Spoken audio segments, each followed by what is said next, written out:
everybody. It is great to be here giving a talk to Building the Future.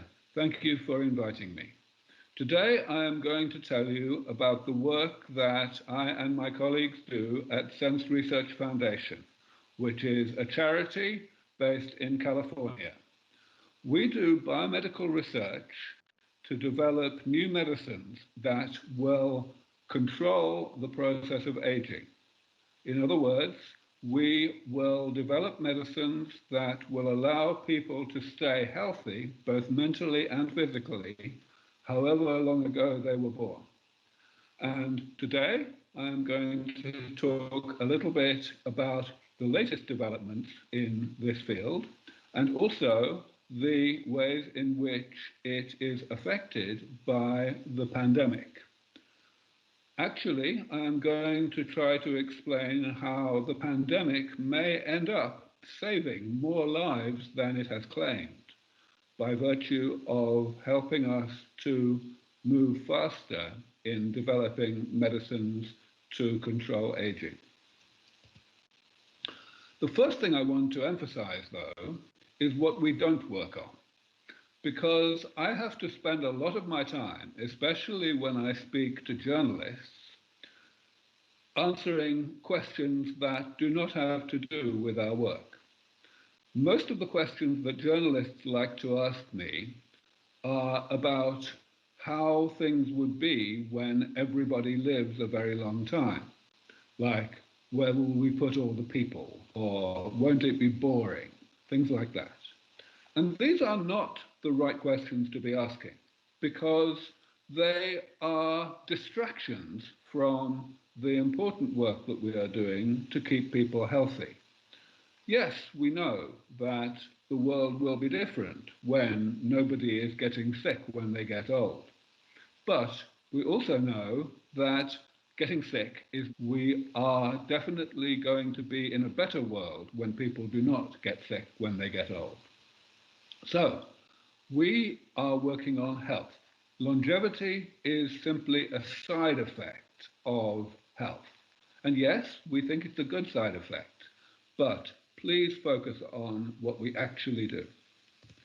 We do not think very much about the things on the left not because we think they are not important, certainly they are important questions, but because the answers must always be evaluated in the context of the problem that we have today and the enormous amount of suffering that we will eliminate if we bring aging under control. Okay, so if you want to do something really difficult, if you want to solve a really difficult problem, the most important thing at the beginning is to describe the problem properly, to find the right way to think about the question in order to find the answer. And here, I think that the best way to start is to examine what is so different about the health problems of late life as compared to the health problems that people have early in life. In order to do that, we must go back in time and look at the situation 200 years ago or more. Back then, more than 1/3 of men before the age of 1, even in the wealthiest countries in the world. And of course, lots of people died in childbirth and so on.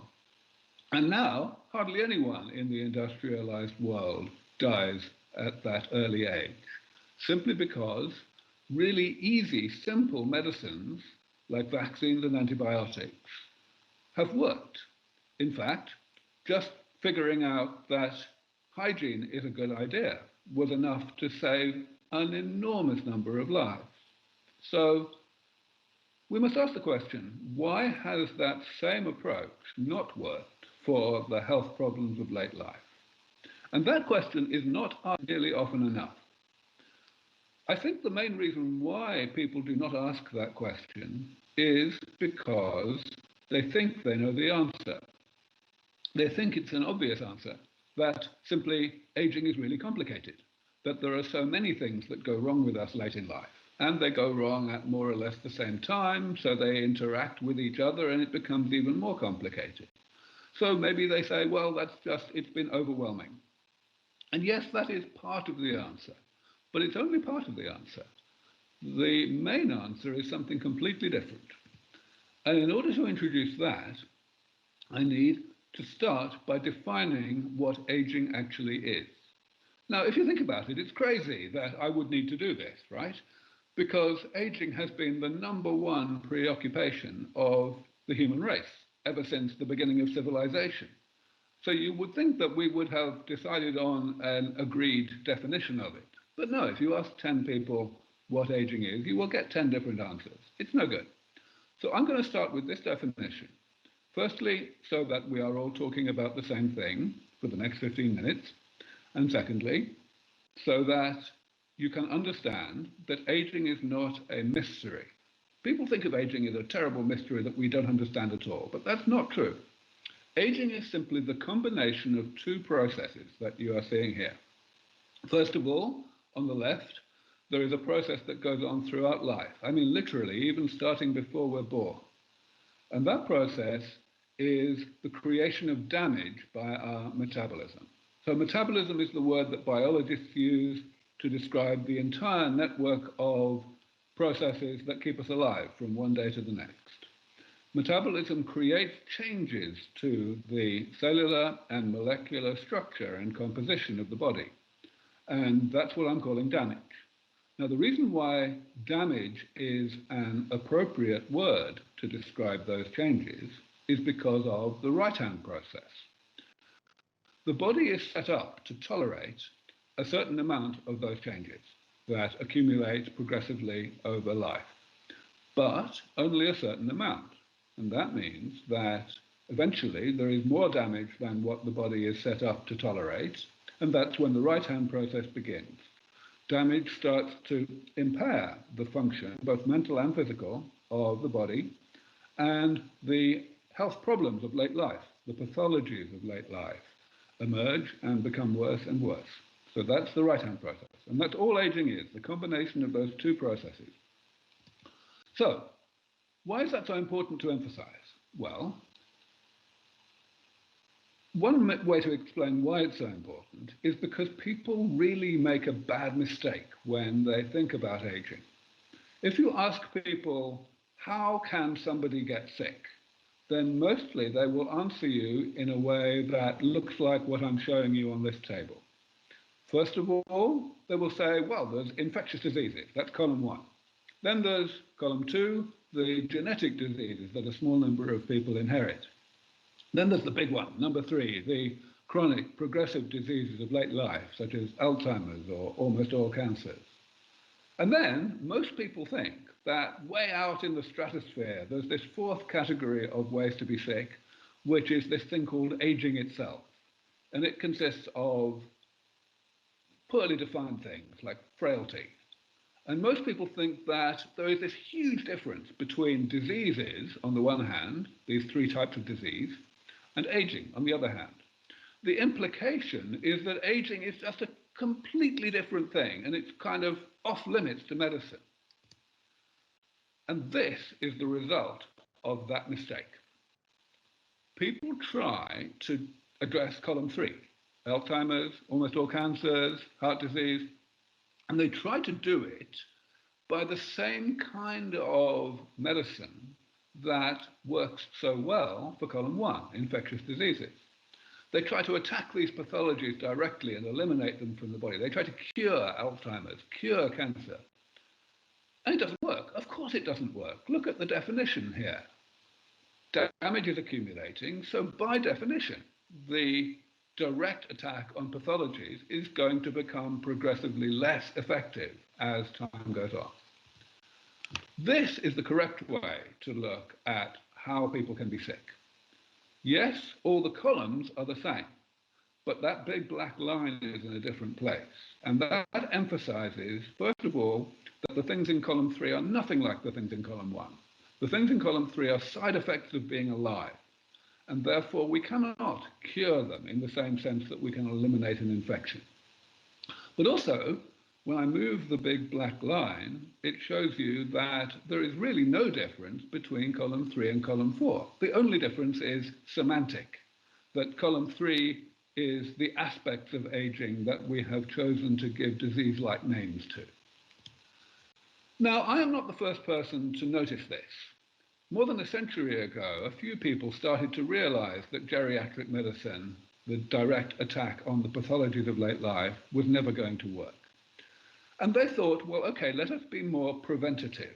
Let us attack this process at an earlier point in the chain of events. And that's where the whole field of gerontology came from. Gerontologists will try to clean up metabolism, make it run more cleanly so that it generates damage more slowly than normal, and thereby we postpone the age at which the damage kicks off pathologies. And that's inspired by the living world. Some species age much more slowly than others. So we, of course, can try to emulate that. But that hasn't worked either. Here's why. Metabolism is also ridiculously complicated. This is a simplified diagram of a small subset of what we know about how biology works. And, it's a complete mess. So there's really no way we can disentangle it and stop it from doing the thing we don't want it to do, the creation of damage, without, at the same time, stopping it from doing things we need it to do to keep us alive. So it doesn't look good, does it? But luckily there is a third approach. Remember that the goal here is to separate metabolism from pathology. We want to allow people to continue being alive, in other words, performing metabolism, without getting sick, having the pathologies. And instead of breaking either of the two component processes that I've showed you with the arrows, we can instead separate the processes from each other by periodically going in and repairing damage. And that's what the maintenance approach is. It works, of course, for cars. This car is more than 100 years old. It was designed to last maybe 10 years. But here it's working just as well as when it was built. And that's because of preventative maintenance, removing damage before there is so much that the doors fall off. So aging is nothing special about biology.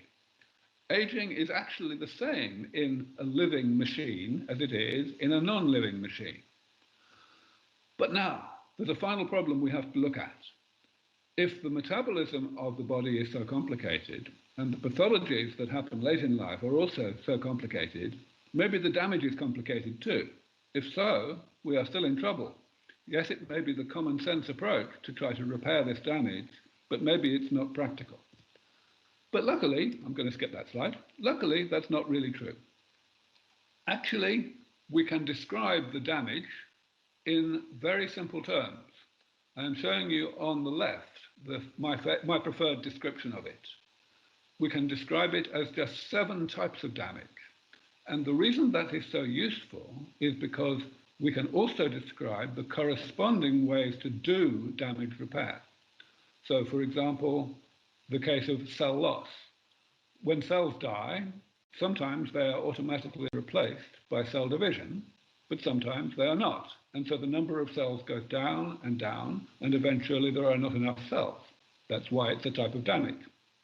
So the way to fix that, of course, is stem cell therapy, to put cells into the body that will divide and replace the cells that the body is not replacing on its own.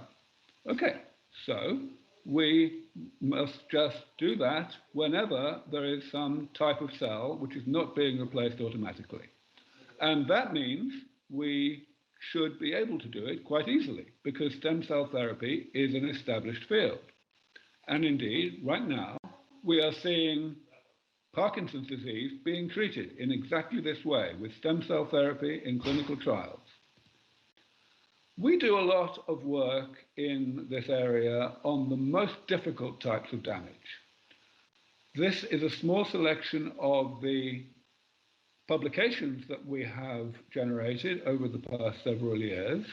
And these publications are real breakthroughs where we showed that a particular type of damage repair is possible, even though everybody else had given up on it. So we're very proud of this.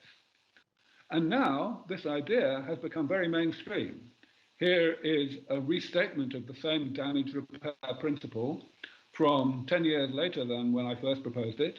And now it has been cited 2,500 times. It is really a completely normal way to think about aging and what to do about it. Not only that, the rest of the world is catching up. So investors are starting to realize they can make money out of this, and that has allowed us to create startup companies as spin-outs from the foundation, even though the foundation is a non-profit. Here are half a dozen companies that have been created with the technologies that we developed inside the foundation. Furthermore, lots and lots of other companies have come into existence, not spin out from sense, but doing the same kind of work. There's well over 100 of these companies now. So now, what about COVID? What about the pandemic? Let's remember, COVID is a disease of the elderly, almost exclusively. It's a disease that affects people who have the health problems, the pathologies of late life. But young people are doing a lot to help the old people. And that's good. That means that the general public care about the elderly. And that means that it is okay to spend a lot of taxpayers' money trying to keep the elderly healthy. I am working very hard to get policymakers and governments to understand that, because a little bit of money spent now on research to improve and rejuvenate the immune systems of the elderly could make an enormous difference to the health and the economy of the future. I'm going to stop there and just mention that I wrote this book some time ago, Ending Aging. It talks about the science of rejuvenation biotechnology in a lot of detail, but it is written for a general audience. And a couple of years ago, it was translated into Portuguese, so you can get a Portuguese version. If you have difficulty finding it, just write to us at our website and we will arrange for you to have a copy. I am not going to try to pronounce the name of the book in Portuguese. I'm afraid I do not speak any Portuguese, but I hope you will enjoy it. Thank you very much for your time.